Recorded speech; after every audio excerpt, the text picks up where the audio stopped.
एक मासूम बच्चा नॉर्थ कोरिया में पैदा होता है और पैदा होते ही उसे गद्दार करार दे दिया जाता है।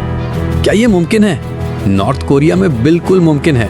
यहाँ अगर कोई शख्स हुकूमत के खिलाफ सोच भी ले, सिर्फ सोच ले, तो उसे जेल भेज दिया जाता है। और सिर्फ उसे ही नहीं, उसकी 3 नस्लें तक कैद हो सकती हैं। यहाँ हर हफ्ते लोगों को ज़बरदस्ती अपनी गलतियाँ क्लास के सामने माननी पड़ती हैं। मैं किम जोंग उनकी कम तारीफ कर बैठा और फिर सब मिलकर उस पर तनकीद करते हैं। नॉर्थ कोरिया में टीवी पर सिर्फ एक ही चैनल होता है और वो भी सिर्फ किम फैमिली की तारीफ करता है। चैनल बदलने का ऑप्शन ही नहीं, इंटरनेट अलाउड नहीं, सिर्फ एक फेक इंटरनेट जहां सब कुछ हुकूमत कंट्रोल करती है। कपड़े, हेयर स्टाइल, हत्ता के जीन्स पहनना तक इल्लीगल है। शादी का ड्रेस और सनग्लासेस पहनना भी बैन।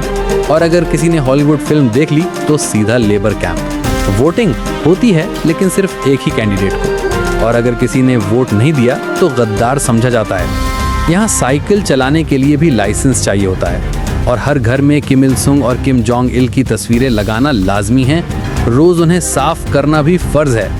नॉर्थ कोरिया में जिंदगी सिर्फ एक जेल है और सबसे बड़ा जुर्म बाहर की दुनिया से मुतासिर होना, चाहे वो जीन्स हो, म्यूजिक हो या एक ख्वाब। अगर आपको ये वीडियो शॉकिंग लगी हो तो डीप स्टोरी को जरूर फॉलो करो और वीडियो को लाइक और शेयर करना ना भूलना। शुक्रिया।